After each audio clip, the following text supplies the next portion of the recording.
ආයිබෝවන් තෙරුවන් සරණයි. අද උදුවප් මාස පුරපසළොස්වක පුන් පොහොය දවස 2015 වර්ෂයේ අවසාන පොහොය. ඉතින් හෙට දවසේ උදා වෙන්නේ නත්තල. ඉතින් අපි ආගම් වේදයකින් තොරව සමස්ත ලක්වැසි ලෝවැසි ඔබ සියලු දෙනාටම උදාවන වර්ෂය 2016 වර්ෂයේ සාමයේ සතුට නිරෝගීවත් භාවය රජ කරන ධනය බලය වාසනාව උදා කරන වාසනාවන්ත සුබ නවවසරක් වෙන්නත් ඒ වගේම සියලුම කතෝලික බැතිමතුන්ට අපේ ලාංකීය ජනතාවට සුබ නත්තලක් ප්‍රාර්ථනා කරමින් අද දවසේ අපි සූදානම් වෙන්නේ දිවවසුවේ මිහිඳුසයා විශේෂ වැඩසටහන ඔබ හමුවට සමීප කරන්නට. ඉතින් අපි වැඩසටහන් මාලාවක් ඔබ හමුවට සමීප කරමින් හෝමියෝපැති වෛද්‍ය ක්‍රමයේ තිබෙන වැදගත්කම ඒ ප්‍රතිකාර ක්‍රමය තුළින් අතුරු ආබාධයක් නැතුව තම රෝග සුවපත්භාවයට පත් කරගන්න පුළුවන් ක්‍රමවේදය සම්බන්ධව HK හෝමියෝපැති මධ්‍යස්ථානයේ සදහැ ඇති දායකත්වයේ මත මේ වැඩසටහන් ගණනාවක් අප ඔබ හමුවට සමීප කරා.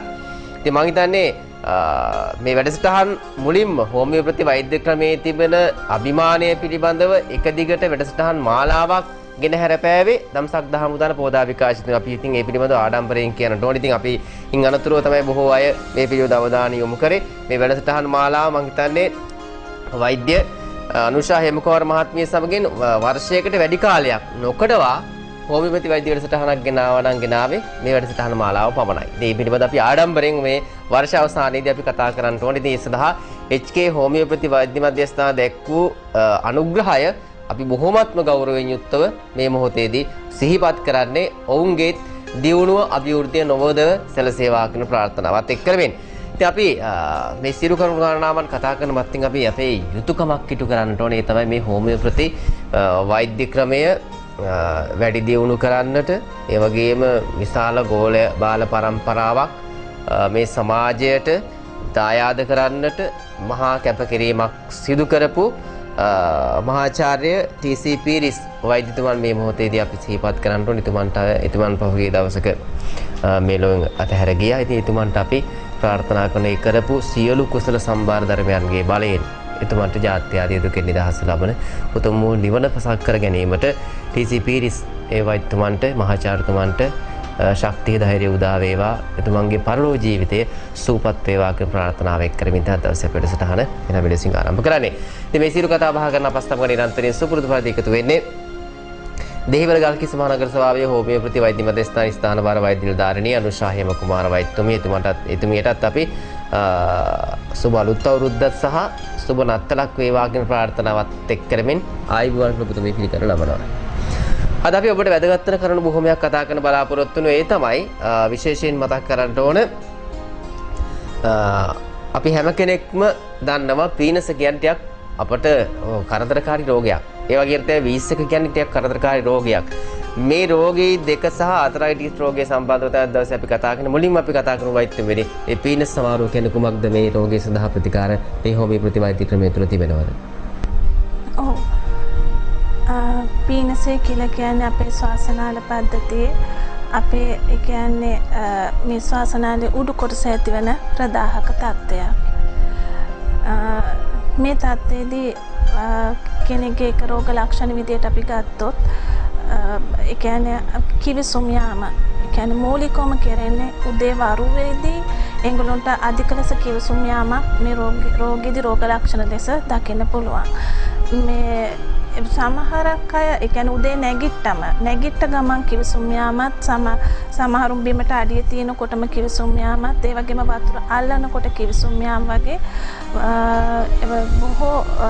බොහෝ ලක්ෂණ මෙහිදී දකින්න ලැබෙන ප්‍රධාන ලෙසම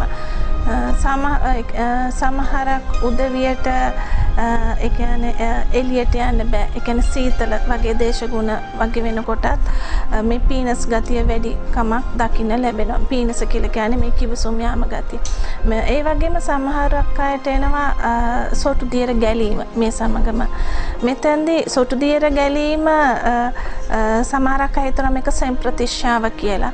නමුත් සෙම්ප්‍රතිශ්‍යාවත් පීනසයක් වෙන් කරගන්න පුළුවන්. මේක සෙම්ප්‍රතිශ්‍යාව හින්දාද පීනස හින්දාද කියලා. සෙම්ප්‍රතිශ්‍යාවදී සොටු දියර ගැලීම දවස් 3-4-5ක් තිබිලා නතර වෙලා යනවා.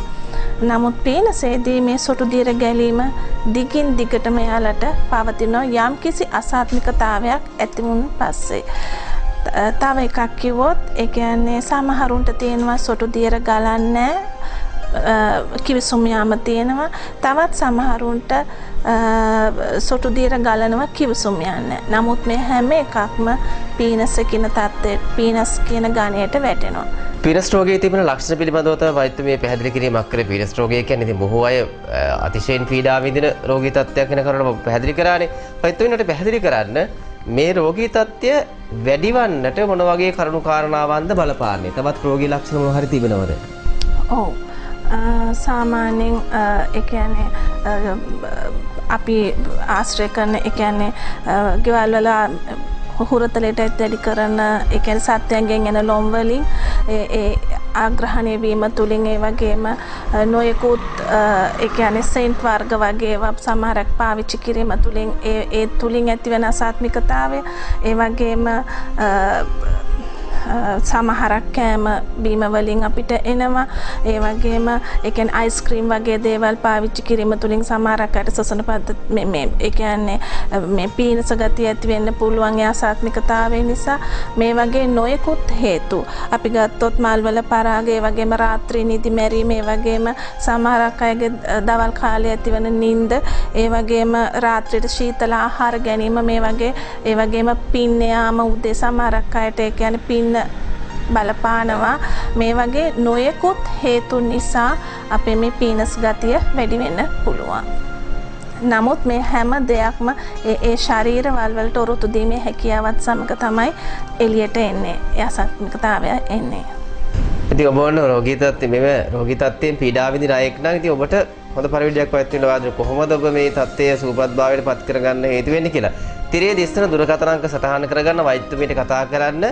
මොකද ඇය මේ පීනස් අමාරුව ඒ වගේම වීස් එක නැත්නම් ඇදුමාරි රෝග නිට්ටාවුඩු සුවපත් කරන්න දක්ෂ වෛද්‍යවරියක්. ඒ නිසා ඇයගෙන් ප්‍රතිකාර ලබාගත් බොහෝ රෝගීන් මේ වන විට නිරන්තරයෙන්ම ඒ සියලු රෝගී තත්ත්වයන් විදහැරලා බොහොමත්ම සතුටින් කතා බහ කරන බව මේ වැඩසටහන සම්පූර්ණ නිමාවට පත්වනතර නැරඹුවොත් ඔබට දැනගන්න ලැබේ. වෛද්‍යවරු පැහැදිලි කරන මේ රෝගී තත්ත්වය යම්කිසි ආකාරයකින් ඒ මුල් අවදියේම කඩා ගන්න බැරුණු නැත්නම් සුවපත් කරගන්න බැරුණොත් ඊට එහා මේ රෝගී තත්ත්වය තව ගමන් කරොත් මොන වගේ අකරතැබ්බයකට දුවන පාර සිද්ධ වෙන්නේ? මේක ඒ කියන්නේ සුව කරගන්න බැරි වුණොත් ඇත්තටම ඒකේ අපේ ශ්වාසනාලි පහළ කොටස වෙන අපේ ශ්වසන පද්ධතිය අපේ පෙනහළු කරා මේ අසාත්මිකතාවයේ ගිහිල්ලා අපිට ඇදුම වෙන රෝගී තත්ත්වයන් වලට මුහුණ පාන්න පුළුවන්. ඇදුම රෝගයට මුහුණ පාන්න ඉඩ නොදී ඔබ දැනගන්න ඕන මුලින් මේ රෝගී තත්ත්වය සුවපත් කරන්න. මම මේ අතුරු ප්‍රශ්නයක් අහන්න ඔබ තියෙමකින්. හෝමියෝපැති වෛද්‍ය ක්‍රමයේ අනුගත වෛද්‍ය ක්‍රමයන්ට වඩා සුවිශේෂී වන්නේ ඇයි? ඒක නැත්නම් පැහැදිලි කරන්න. ඔව්. හෝමියෝපති වෛද්‍ය ක්‍රමයේදී විශේෂයෙන්ම අතුරු ආබාධ නැහැ මේ හෝමියෝපති ඖෂධවල. ඒ කියන්නේ ඖෂධවල තියෙන්නේ ඒ ඖෂධ සතු ශක්තිය විතරයි. එතන කිසිම ඒ කියන්නේ ද්‍රව්‍යමය පැත්තක් අඩංගු නොවන නිසා අනික් සියලු වෛද්‍ය ක්‍රම වලින් හෝමියෝපති වෛද්‍ය ක්‍රමයේ සුවිශේෂී තැනක් ගන්න විශේෂයෙන්ම අතුරු ආබාධ නොමැතිකම. අතුරු ආබාධ නොමැතිව අපිත් කැමතිනේ යම්කිසි ඖෂධයක් පාවිච්චි කරලා රෝගය සුවපත් කරන්න. මොකද අනිකුත් ඖෂධයන් සමහරක් ඖෂධයන් පාවිච්චි කිරීම තුළින් පසුව ඒ රෝගයේ සුවපත් වෙනකොට අපි තව රෝගයකට මුල පුරලා. ඒ නිසා නමුත් හෝමියෝපති වෛද්‍ය ක්‍රමයේ තුල එවැනි දෙයක් නැහැ කියන කරුණ තමයි වෛද්‍යතුමිය පැහැදිලි කරන්නේ. ඉතින් හෝමියෝපති වෛද්‍ය ක්‍රමය අපට ගැළපෙන අපේ කරදරයකින් තොරව පාවිච්චි කරන්න පුළුවන් හොඳ මේ වෛද්‍ය ක්‍රමයක්. ඉතින් ඔබතුමී පැහැදිලි කරා මේ පීනස් තත්ත්වයේ සුවපත්භාවයට පත් කරගත්තේ නැත්නම් ඊළඟ පියවර තමයි කෙනෙකුට ඇදුම රෝගය සඳහා මුල් වෙන්නේ. එතන මේ ඇදුම රෝගයේ ලක්ෂණ මොන වගේද වෛද්‍යතුමී? ඔව්. ඇදුම රෝගය ගැන චුට්ටක් කෙටියෙන් මම පැහැදිලි කරොත් ඒ කියන්නේ ඒ අපේ ශ්වාස නාලවල ඇතිවන ප්‍රතිශක්තිකරණයේ දුර්ප්‍රදාහක තත්ත්වයක් තමයි අපේ ඇදුම කියලා අපි කියන්නේ. මෙතනදී ශ්වාස නාල ඉදිමීමත් ඒ තුල තියෙන ඒ මාංශපේශී සංකෝචනය වීමත් නිසා අපේ ඒ ගමන් කරන වාතය හැමහා ගමන් කිරීමේ දුර්වලතාවය නිසා අන්නර ඇදුම කියන ගතිය එනවා. මෙතෙන්දී අපිට හතිය වගේ විශේෂ ලක්ෂණ එනවා. ඒ කියන්නේ මෙතෙන්දී අපිට හති ගතියක් එනවා. පපුවේ සද්දයක් එනවා. මොකද අපිට හරියට හුස්ම ගන්න බැරිකම. මේ වගේ තත්ත්ව තමයි මෙතෙන්දී නොයෙකුත් හේතු බලපානවා. විශේෂයෙන්ම අර මම කලින් කිව්ව පීනසෙට තියෙන තියෙන ඒ කියන්නේ ඔය මකුළු දැල් කැඩීම ඒ වගේ තත්ත දූවිලි ඒ වගේම ඔය අයිස්ක්‍රීම් ඒ වගේ නොයෙකුත් හේතුත් මේ ඇදුම සඳහා බලපානවා. ඉතින් වෛද්‍යතුමී මේ ඉතාමත්ව සරලව ඔබට තේරුම් ගත හැකි ආකාරයෙන් තමයි මේ කරුණු කාරණා විස්තර කරන්න. මොකද මේ රෝගී තත්ත්වය ටිකක් වැළඳුණු කෙනෙක් අතිශයින්ම පීඩාවටපත් වෙන. මොකද තමන්ට හුස්ම ගන්න අපහසුතාවය, ඒ වගේම ගමනක් බිමනක් යන්න බෑ, උදෑසනින් නැගිටින්න බෑ, කිවිසුමක් ගියත් පපුව මහන්සිය හැදෙන. ඉතින් මේ රෝගී තත්ත්වයන් නිසා බොහෝ පීඩා විඳින අයට මම මතක් කරන්නේ මේ දුරකථන අංක සටහන කරගෙන වෛද්‍යතුමියට කතා කරලා ඔබ කුමන ප්‍රදේශයේ හිටියත් ඔබට ඉතාමත් පහසුවෙන් එන්න හොඳ රත්මලාන ප්‍රදේශයේ තිබෙන්නේ. එතුමගේ වෛද්‍ය මධ්‍යස්ථානයේ අමතරව විශේෂයෙන්ම ඇය මේ කටයුත්ත සිද්ධ කරන්නේ නිරන්තරයෙන්ම සමාජයට යහපතක් කිරීමේ බලාපොරොත්තු වෙන. ඒ කරනත් මේ මොහොතේදී සිහිපත් කරන්න. වෛද්‍යතුමනි පැහැදිලි කිරීමක් කරන්න. සමහරක් අය මේ කතා බහ කරන මේ අපි නැත්නම් හතිය ඇදුම රෝගය පිළිබඳව කතා කරනකොට සමහරක් අපේ වැඩිහිටියෝ අපිට කියන හැට තියෙනවා ඔය මේ රෝගී තත්ත්වය පරම්පරාවෙන් පරම්පරාවට ගමන් කරනවා කියලා. එහෙම දෙයක් සිදු වෙනවද? එහෙම යම්කිසි බලපෑමක් මේ රෝගී ලක්ෂණ වලට තිබෙනවද? උජානමය තත්ත්ව මත බොහෝ දුරට මේ ඇදුම තත්ත්වය එනවා. ඒක ජානමය තත්ත්වයට බලපානවා. ඒ කියන්නේ මේ තත්ත්වය නිසා කෙනෙකුට සමහරක් විට පියාට තිබුණොත් හෝ මවට තිබුණොත් දරුවන්ට ගමන් කිරීමේ හැකියාවක් තිබුණා කියන කරුණද ඔබතුමී පැහැදිලි කරන්නේ? ඔව්, අපේ ශරීරයේ ඒ දේ තිබ්බත් යම් කිසි මොහොතක ඇතිවන ඒ ශරීරවල දුර්වලතාවය මත අන්නේ අයට එවන අසාත්මිකතාවය ඒගොල්ලෝන්ගේ ඉස්මතු වීමේ තත්ත්වය වැඩි අන් අයට වැඩිය. ඒ නිසා ඉතින් ඔබට හොඳ පණිවිඩයක්. ඒ වගේම වෛද්‍යතුමී පැහැදිලි කිරීමක් කරන්න. එතන මේ ඇදුම රෝගී තත්ත්වය නිසාද කෙනෙකුට මේ පපුවේ මහන්සි නැත්නම් මේ හතිය කියන රෝග ලක්ෂණයන් මතුවෙන්නේ? ඒ තත්ත්වයට උදා වෙන්නේ? නෑ, තවත් හේතු ගණනාවක් තියෙනවා. තවත් හේතු ගණනාවක් තියෙනවා. මම තව විශේෂයෙන් එක කාරණාවක් කියන්න ඕනේ. මේ ඇදුම ගතිය නිසා අපිට බොහෝ විට කැස්සෙන එක කියන්න අමතක වුණා. කැස්සෙනවා. ඒ වගේම රාත්‍රී කාලයේ කැස්ස ගොඩක්ම වැඩි ඒ අයට. මොකද රාත්‍රී කාලයේ අපේ අර මාංශ පේශීන් හැකිලෙන ශ්වාසනාලවල වැඩිකම හින්දා ඒ හින්දා ඒක මම විශේෂයෙන්ම කියන්න ඕනේ ඇදුමට කැස්ස ඇති වෙනවා කියලා. ඒ වගේම මේ ඇදුම නිසා ඇතිවන මේ හති ගතිය, මේ හතිය කියන එක ඇදුම නිසාම එන තත්ත්වයක් නෙවෙයි. තවත් හේතු ගණනාවක් තියෙනවා. කාලයක් තිස්සේ නොයෙකුත් හේතු මත අපේ ඒ කියන්නේ අපේ පෙනහළු බිත්තිවල නාලවල ඇතිවන යම් හේතු නිසා ඒවයි පටක විනාශ වීමත් දුර්වල වීම නිසාත් අන්න අර මේ හති ගතිය එන්න පුළුවන්. ඒ වගේම නොයෙකුත් ඒ කියන්නේ නොයෙකුත් ඔය කර්මාන්තවල නියැලෙන කට්ටියගේ ඒ කර්මාන්ත ඒ කියන්නේ අපි කියමු දැන් පේන්ටිං වැඩ කරන ස්ප්‍රේ කරන කට්ටිය වගේ නොයෙකුත් අන්නේ අයගේ කාලයක් ගිහිලා ඒ තුලින් එන හති ගතිය වෙන්නත් පුළුවන්. ඒ වගේම දුම් බීම ගොඩක් පාවිච්චි කරන කට්ටියට මෙන්න මේ හතිය එන්න පුළුවන්. ඒ වගේම මේ හතිය කියන එක තව අපේ තියෙන හෘද වස්තුවේ දුර්වලතා නිසා එයාලා ටිකක් කඳු නගිනකොට ටික දුරක් ඇවිදිනකොට එන හතිය මේ හෘද වස්තුවේ දුර්වලතා නිසාත් එන්න පුළුවන්.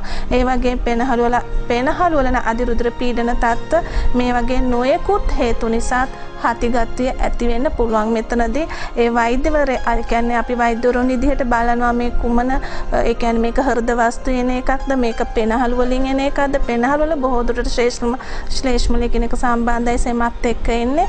එතෙන්දී වෙන් කර ගැනීම වෛද්‍යවරයා තුලින් ඒක සිද්ධ කරනවා.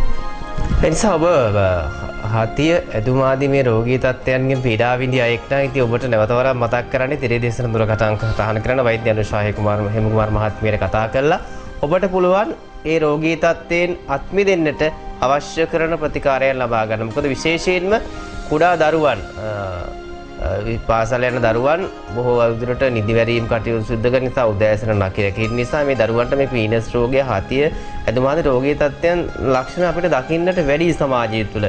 ඉතින් අන්න එවන් දරුවන් සිටිනවා නම් ඉතින් ඔබට පුළුවන් ප්‍රතිකාර සඳහා යොමු කරලා දරුවන්ගේ නිරෝගීමත් භාවය සඳහා කටයුතු කිරීමේ ඔබට හැකියාව තිබෙනවා. ඒ අතරේ මේ වෛද්‍යතුමී මතයක් පැහැදිලි කරන්න. තවත් ඖෂධ මොනවා හෝ ප්‍රතිකාරයක් කරන ගමන් මේ හෝමියෝපති වෛද්‍ය ක්‍රමය නැත්නම් මේ හෝමියෝපති ඖෂධ පාවිච්චි කරාට යම්කිසි අතුරු ආබාධයක් ඇති වෙන්නේ නැද්ද? මෙහෙමයි. අපේ ඖෂධවල ඖෂධ ශක්තිය පමණක් තියෙන නිසා වෙනත් ඖෂධات එක්ක ශරීරගත වීමේදී අපේ ඖෂධවලටවත් ඒ ඖෂධවලටවත් හානියක් සිද්ධ වෙන්නේ නැහැ. අපේ ඖෂධවල තුලින් එතනදී ඒ කියන්නේ මේක ඖෂධ ශක්තියක් විතර අපේ ශරීරයට ඇතුල් වෙන්නේ. ඒ හින්දා අනික ඕනම ඖෂධයක් එක්ක හෝමියෝපති ඖෂධ පාවිච්චි කරාට හැබැයි එකම මොහොතේ බෑ පැයකවත් වෙනසක් තියලා පාවිච්චි කරාට කිසිම ගැටලුවක් වෙන්නේ නැහැ. නිසා ඉතින් ඔබට කිසිම ගැටලුවක් ඇති වෙන්නේ නැහැ කියන එක තුමී පැහැදිලි කරා. මේ වෛද්‍යවරු මේ වැඩසටහන මාලාව පටන් ගත්ත කාලය තුළදී මේක ප්‍රශ්නේ මම ඔබතුමියෙන් ඇහුවා. මීට අවුරුද්දකට අවුරුදු දෙකමාරට කලිනුත් නැවත වරක් අහන්නේ සමහරක් අය තාමත් උන්ට තිබෙන සැකේ දුරු කිරීම සඳහා. සමහරක් අය හෝමියෝපති කියන මේ වචනේ ඇහුව පමණින් ඔවුන් එකපාරටම අහන්නේ චීන කටුද කියලා. මේ දෙක අතර මොකක් සම්බන්ධයක් තිබෙනවද නැත්නම් කිසිම සම්බන්ධයක් නැද්ද මේ හෝමියෝපති කියන එක සහ චීන කටුව අතර? හෝමියෝපති කියලා කියන්නේ ජර්මනියෙන් සැමුවෙල් ෆෙඩරික් හානිමාන් වෛද්‍යතුමා විසින් සොයාගන්න ලද වෛද්‍ය ක්‍රමයක්. මෙතනදී මේ හෝමියෝපති ක්‍රමයෙන් විද්‍යානුකූල නියම මත පදනම් වෙච්ච වෛද්‍ය ක්‍රමයක්. මෙතනදී කිසිම මේක කියලාම තියෙනවා harmful ඒ කියන්නේ ඇඟට ඒ කියන්නේ රිදවීමක් නැති කිසිම වෛද්‍ය ක්‍රමයක් කියලා හෝමියෝපති කියන්නේ. ඊටාම සරල වෛද්‍ය ක්‍රමයක්. මේ ඉතින් අර චීන කටු කියන්නේ අපේ ශරීරයේ නිල ස්ථානවලට කටු ගැසීමකින් කෙරෙන ප්‍රතිකාර ක්‍රමයක්. හෝමියෝපති චීන කටු කොහෙත්ම සම්බන්ධතාවයක් නැහැ. ඒක මම හැමෝටම කියන්න ඕනේ මොකද අපිනුත් ඇවිල්ලා මේ චීන කටුයි හෝමියෝපති අතර ලොකු වෙනසක් තියෙනවා. හෝමියෝපති කියන්නේ කිසිම ශරීරයට රිදවීමක් නැති ඒ කියන්නේ කිසිම අතුරු ආබාධයක් නැති වෛද්‍ය ක්‍රමයක්. ඒ වගේම මේ පැහැදිලි කර මේ කරුණ ඉතාම අපට වටින නිසා මම අහන්නේ නැවත වරක් පුතුන් විමසන්නේ. එතකොට මේ හෝමියෝපති වෛද්‍ය ක්‍රමයේ තුල සිරප් වර්ග නැත්නම් බාම් වර්ග නිකන් ආලේපන වර්ග පාවිච්චි කිරීමක් සිදු වෙනවද නැත්නම් තාම මොනවා හරි මේ බෙහෙත් වර්ග තිබෙනවද? ටැබ්ලට් වර්ගයෙන් පාවිච්චියක්ද මේක සිදු වෙන්නේ? හෝමියෝපති වලදී මුළු ලෝකෙම ගත්තොත් පාවිච්චි කරන කීපයක් තියෙනවා. එකක් තමයි මේවා ඉතාම සරලයි. ඕනම කෙනෙකුට පාවිච්චි කරන්න හරිම පහසුයි. කිසිම තිත්ත ගතියක් මේ බෙහෙත් වල නැහැ හෝමියෝපති වල. මොකද ග්ලොබියුල් ආකාරයෙන් එනවා. ඒ වගේම අපි පෙති ආකාරයෙන් අපි කියනවා බ්ලැන්කට්ස් ලැක්ටෝස් කියලා මේ ඩිස්කට් කියලා. ඒ වගේම ඒ හරිම ඒ කියන්නේ පැණි රස වගේ පෙති එන්නේ මේවට. ඒ වගේම පෙති ආකාරයෙන් ඒ වගේම සිරප් ආකාරයෙන් ඒ වගේම මේ ආලේපන වර්ග මේ හැම දෙයක්ම හෝමියෝපති වලට තියෙනවා. අපි මේ වැඩසටහන මම ඔබට මුලින් මතක් කරානේ. පටන් අරගෙන අවුරුද්දකටත් වැඩි මේ වර්ෂය පුරාවටම අපි මේ හෝමියෝපති වෛද්‍ය ක්‍රමය තුළින් සුවපත් කරන රෝගයන් සම්බන්ධව කතා කරා. ඒ නිසා අනුරාධපුර පොළොන්නරුව මින්නේරිය ඒ වගේම තිස්සමහාරාමය කතරගම මහනුවර ආදී විවිධ ප්‍රදේශවලින් දුර ඈත පළාත් වලින් පවා රෝගීන් වෛද්‍යවරුන්ගෙන් ප්‍රතිකාර ලබා ගන්න පැමිණිලා වුන් සුවපත් වෙලා අපට බොහොමත්ම කෘතවේදීත්වය පළ කරපු අවස්ථා තිබෙනවා. ඒ නිසා වෛද්‍යවරුන්ගේ පරමාර්ථයත් නිරෝගීමත් සමාජයක් බිහි කරන්න දායකත්වය ලබා දීම සහ හෝමියෝපති වෛද්‍ය ක්‍රමය ලෝක පුරා තවදුරටත් ප්‍රචලිත කරන්න. ඉතින් එතුමියගේ කාර්යභාරය මේ වෙලට සෑහෙන ප්‍රමාණයක් එතුමිය ඉටු කළා කියලා අපි හිතනවා. මොකද මේ වැඩසටහන අපි දම්සක් දහම් උදාන පොදා විකාශය තුලින් පටන් ගන්න කාලය තුළ මේ පිළිබඳව බොහෝ අය දැනුවත් වීමක් තිබුණේ නැහැ. නමුත් මේ අපි දිගට හරහාට වැඩසටහනකට පස්සේ බොහෝ අයගේ ඇස් ඇරිලා තිබෙනවා මේ හෝමියෝපති වෛද්‍ය ක්‍රම පිළිබඳව හොයන්නට, ඒ වගේ ප්‍රතිකාර ලබන්නට සහ බොහෝ අය මේ පිළිබඳව කතා කරන්න පටන් ගන්න තිබෙනවා. ඒ ගෞරවය හිමි වෙන්නේ HK හෝමියෝපති වෛද්‍ය මධ්‍යස්ථානට කියන එක අපි මේ මොහොතේදී බොහොමත්ම ආඩම්බරයෙන් යුක්තව සිහිපත් කරන්න ඕන. වෛද්‍යතුමී පැහැදිලි කිරීමක් කරන අපි දිගින් දිගටම කතා කරමු ආතරයිටිස් රෝගය සම්බන්ධව. සියලුම රෝග සඳහා හෝමියෝපති වෛද්‍ය ක්‍රමය තුළ ප්‍රතිකාර තිබෙනවද? සුවපත් කරන්න පුළුවන්ද? ඇත්තටම මේ වැඩසටහන බලලා මගේ ප්‍රධානම ඉලක්කය වුණේ මේ ආතරයිටිස් වලින් වේදනාව විඳින අම්මලාගේ වේදනාව නැති කරගෙන ආතරයිටිස් රෝගය සුව කරන්න ඒගොල්ලන්ට මාර්ගය පෙන්වීමයි. එතෙන්දී ඇද ගැසුණු පාද තියෙන වේදනාව විඳින අම්මලා ගොඩාක් අතරමං වෙලා හිටියේ වේදනාවෙන්. අනේ අපිට හොඳ කරගන්න විදිහක් නෑ නේද? අපේ ජීවිතේ මේ වගේ නේද ගෙවිලා යන්නේ කියලා මන් දන්නවා අම්මලා වේදනාව ඉවස ගන්න බැරුව අඬ ඉන්න අම්මලා ඉන්නවා. ඉතින් මේ වගේ අම්මලාට මේ දේ තුලින් ඒගොල්ලොම ඒ කියන්නේ පාද ඇද ගැහිච්ච අම්මා කෙනෙකුට වුණත් මේ පාද ඇද ගැසීම සම්පූර්ණයෙන් නැති කරගෙන එයාලගේ මොකද එක තැනක අස්තියක් දිරාගෙන යන්න ගියාම එක පාදයක හරි කොතනක හරි මේ මුළු ශරීරෙම හැදිලා තියෙන අස්ති පුරුක් වලින් එක තැනකින් පටන් ගත්තු අස්ති දිරා යෑම තවත් සන්ධි ගණනාවකට මේක ශරීරය පුරාම පැතිරීගෙන යනවා. මේ දිරා යෑමත් ඒ වගේම මේ ගෙවි යාමත් මේ ඇද ගැසීමත් මේ හැම තැනම ඒද්දි එකට එක ඇතිල්ලීම ඝර්ෂණය අපි ඇවිදීම තුලින් පාද ඇද ගැහිච්ච අම්මා කෙනෙක්ගේ විතරක් නෑගේ කොන්ද පවා මේක බලපාන ඇද ගැහෙන කොන්ද තදවීමක් වෙනවා ස්නායු තදවීමක් වෙනවා මේ හැම දෙයක් තුලින්ම අන්තිමට ඉතුරු වෙන වේදනාව විතරයි මෙතනදී එක තැනක එක තැනක් නිවැරදි කරලා මෙන්න ක්‍රමයකින් නිවැරදි කරත් ඒ දේ එතනින් ඉවරයක් වෙන්නේ අනිත් තැන්වලටත් මේ බලපෑම නිසා දුක් විඳිනවා මේ හැම දෙයක්ම හෝමියෝපති වෛද්‍ය ක්‍රමයේ තුලදී අපි රෝගියෙක්ගේ ඒ කියන්නේ ඇදුම හැදිලාවත් පීනසේ හැදිලාවත් ආතරටි සම්මා කෙනෙක් ඔය හැම දෙයක් තුලින්ම එනවා නම් මේ අම්මා හැම කෙනෙක් මේ එන හැම රෝගී අම්මා කෙනෙක්ගේම හැම දරුවෙකුගේම අපි ගන්නේ අර රෝග ලක්ෂණ කියන එක හෝමියෝපති වලදී පීනසේ තියෙන කෙනාගේ අපි බලන එයාට උදේටද කිවිසුම් යන්නේ හවසටද රැටද මොන වෙලාවටද එයාට වැඩිපුරම එන්නේ දූවිලි වලටද නැත්නම් එළියට ගියාම එයාට පින්නටද වැඩිපුරම එන්නේ නැත්නම් රෑ නිදිය ගන්න යනකොට එකපාරටම ඇහැරිලා යා කිවිසුම් මරිනවද ඔය වගේ රෝග ලක්ෂණ තියෙනවා ඒ වගේම ඇදුම ගතිය වැඩි වෙන්නේ නිදාගෙන ඉන්නකොටද කැස්ස වැඩි උදේටද කැස්ස වැඩි ඒ වගේ මාතරටි සම්ම කෙනෙක් ඇවිදගෙන එනකොට එයාගේ වේදනාව වෙන්නේ කොයි වෙලාවටද රැට වැඩිද හුඟක් අම්මලගේ රැට වේදනාව වැඩි නිින්ද යන්නේ නැහැ මේ හැම රෝග ලක්ෂණයක්ම අරගෙන අර අපි හෝමියෝපති වලදී තියෙන ප්‍රධාන දේ තමයි රෝගයේ කුමක්වත් රෝග ලක්ෂණ තමයි අපිට වැදගත් වෙන්නේ එක රෝගයකට නෙවෙයි මුළු ශරීරෙම රෝග ලක්ෂණ අරගෙන අන්නර අපි ඒ නියමාකාර ඖෂධය අපි දීම තුලින් ඒ අම්මලගේ නැවතේ ප්‍රතිශක්තිකන යථාර්ථ තත්ත්වයට ගොඩ නැගීමත් එක්ක අර ඒගොල්ලෝගේ අසාත්මිකතාවය පීනස ගතිය ඇදුම ඒවෙන් සම්පූර්ණ නැති වෙලා ගිහලා ඒගොල්ලෝ ඒ තත්ත්වයේ සුව තත්ත්වයටපත් වෙනවා වගේම ඇද ගැහුණු පාද තියෙන අම්මා කෙනෙක් නැවත යථා තත්ත්වයට පාද ඇවිදින් අර දිරාගිය පටක නැවත ගොඩ නැගීමත් දිරාගෙන ගෙවිගෙන යන කාට්ලේජ් පටක නැවත ගොඩ නැගීමත් මේ සෑම දෙයක් තුලින්ම වේදනාව නැතිව ඒ සම්පූර්ණ ශරීරයක් නිරෝගී කරගන්න මෙන්න මේ හෝමියෝපති ප්‍රතිකාර තුලින් සම්පූර්ණයෙන්ම පුළුවන්.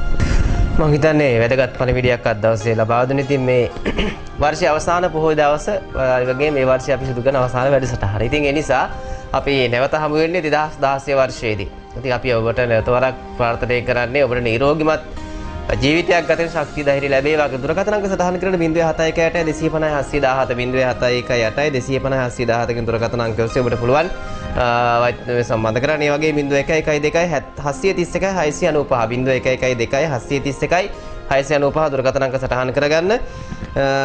ඔබට පුළුවන් කතා කරලා වෛද්‍යමගේ ප්‍රතිකාර ක්‍රමයන් ලබා ගන්නට. ඒ වගේම නොම්බර 58 ද සිල්වා පිස්ත රත්මලාන කියන මේ අගදුර අංකය ඔස්සේ වෛද්‍යමය සම්බන්ධ කරගෙන ඒ රෝග සඳහා කරන ප්‍රතිකාර පිළිබඳව ඔබට දැනුවත් වීමක් ලබා ගන්න පුළුවන්. මගේ නම දිනුක මම ආවේ මොරටුවේ ඉඳන් මේ මගේ පාසල වේල්ස් කුමාර විද්‍යාලය මම ආයස අවුරුදු 9 ඉඳන් 9 දී මට මේ පීනසේ රෝගය හැදුනා. ඒදී මේ මම පීනසෙත් එක්ක 20 එකක් තිබ්බ මට. මම බෑන්ඩ් එක ප්ලේ කරා ඒ අවුරුදු ටිකේදී. ඒ වෙලාවේදී මට S2කට කඳුළු වෙන කියන්නේ පීනසේ තියෙනකට ඒ ඔළුවේ කැක්කුම හොඳටම තිබ්බා. ඊට පස්සේ මම මේ ඒ දිගටම ඉංග්‍රීසි බෙහෙත් ගත්තා. අවුරුදු 4-5ක් විතර ගත්තා. ඒ වුණත් මට తాවකාලික සුවයක් තමයි ආවේ. ඊට පස්සෙ මම මගේ ලොකු අම්මා මෙහි ආතරයිටිස් හෝමියෝපති ડોක්ටර් ගාව ආතරයිටිස් වලට බෙහෙත් ගත්තා. ඒ වෙලාවේදී මම ලොකු අම්මා මට මෙහෙට එන්න කිව්වා. මේ හෝමියෝපති ડોක්ටර් මධ්‍යස්ථානයට ඇවිල්ලා මේ එහිදී මම රෝගයට පීනස රෝගයට බෙහෙත් ගත්තා. ඒ වෙලාවේදී 2014 වගේ පමණ මම මෙහෙට ආවා. ඒ ආවත් එක්කම කෙටි කාලයක් තුළදී ඉතාමත්ම කෙටි කාලයක් තුළදී මට මේ පීනසේ රෝගය සහ වීස් එක නිට්ටාවටම සුව වෙන්න මේ හෝමියෝපති ડોක්ටර් මට ගොඩක් බෙහෙත් කරා. ඒ වෙලාවේදී ඒත් එක්ක මම ක්‍රිකට් ගැහුවා. ක්‍රිකට් ගහනකොට මට මැච් එකකදී වේලාසන අවුවට ගොඩක් අමාරු ඇස් වලින් කඳුළු වෙන ඒ රෝග තිබ්බා. ඒ වෙලාවේදී හෝමියෝපති ડોක්ටර් නිසා මම මේ ගොඩක් ඒ රෝගේ මිදුන නිසා මට සෙල්ලම් කරන්න පුළුවන් වුණා. මම අපෝ සාමාන්‍ය පෙළ විභාග ලිව්වා මේ අවුරුද්දේ. ඒ අවුරුද්ද ලියනකොට මම පාන්දර 3 විතර නැගිටින පාඩම් කරන්නේ. ඒ වුණත් මට ඒ වෙලාවේදී ඇස් වලින් කඳුළු වෙන ගතිය, එතකොට ඔළුවේ කැක්කුම ඒ රෝග සියල්ලම සුව වෙලා ඉවරලා මට හොඳට පාඩම් කරලා විභාගය හොඳටම ලියන්න හම්බුණා. මේ හෝමියෝපති ડોක්ටර් මට මනස හොඳටම නිරවුල් කරගෙන විභාගය හොඳින් කිරීමට සහාය වුණා. මම අවසාන වශයෙන් කියන්නේ මෙම රෝග වලින් පෙළෙන පාසල් ශිෂ්‍යයන් සහ අනෙකුත් ඕනම පුද්ගලයන්ට මෙම ස්ථානයට පැමිණිලා හැකි පමණින් හැකි ඉක්මනින්ම බෙහෙත් ගන්න. ඒ මගින් කිසිම අතුරු ආබාධයකින් තොරව මෙම රෝගය සුව කර ගැනීමට ඔබලාට හැකි වෙනවා. මේ එය හැකි ඉක්මනින් කරගන්න. අද දවසේ වැඩසටහන මෙලෙසින් නිමාවට පත් කිරීමටයි බලාපොරොත්තු වෙන්නේ. අද මේ පුණු පොහොය දවස, හෙට උදා වෙන නත්තල. ඉතින් ඔබ හැමදෙනාටම ප්‍රීතිපත් නත්තලක් ප්‍රාර්ථනා කරන. ඒ වගේම උදා වන 2016 වසර ඔබට වාසනාවන්ත නිරෝගීමත් සුබ නව වසරක් වෙන කියලා ප්‍රාර්ථනා කරනවා. ඒ වගේම වෛද්‍ය විද්‍යාවට අපි සුබ නත්තල සහ සුබ අලුත් අවුරුද්දක අවසාන වශයෙන් ප්‍රාර්ථනා කරමින් අද දවසේ අපි එහෙමනම් වැඩසටහන මෙලෙසින් නිමාවට පත් කරනවා. හැමදෙනාටම සුඛී දීර්ඝායුෂ බව.